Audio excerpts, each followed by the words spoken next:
નવસારીમાં આજે દિવસભર વરસાદી માહોલ રહ્યો। ખાસ કરીને ચીખલીમાં અત્યંત ભારે વરસાદ ખાબક્યો। ચીખલીમાં માત્ર 2 કલાકમાં 3 ઇંચ વરસાદ વરસી ગયો તો ખેરગામમાં આજે 5 ઇંચ, વાંસદામાં 3 ઇંચ વરસાદ વરસ્યો। ઉપરવાસા જિલ્લામાં ધોધમાર વરસાદના કારણે જિલ્લાના પૂર્ણા, અંબિકા અને કાવેરી નદીમાં પૂર આવ્યું। ત્રણેય નદીમાં પાણીનો પ્રચંડ પ્રવાહ વહી રહ્યો છે।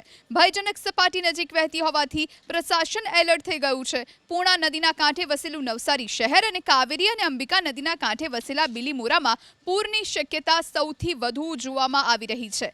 તો આ દ્રશ્યો આપને બતાવી રહ્યા છે। આ અંબિકા નદીના દ્રશ્યો। ડાંગમાં મુસળધાર વરસાદ વરસતા અંબિકા નદીમાં પૂર આવ્યું।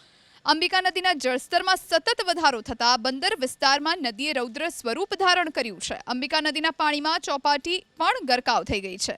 લોકોને બેસવા માટે મૂકવામાં આવેલા બાંકડા પણ પાણીમાં ગરકાવ થઈ ચૂક્યા છે। ભરતીના સમયે જળસ્તર વધવાની સંભાવના છે। નદી કિનારે લોકોને ન જવા માટે ખાસ અપીલ કરવામાં આવી છે। સાથે જ નદી કિનારે પોલીસ બંદોબસ્ત પણ ગોઠવી દેવામાં આવ્યો છે।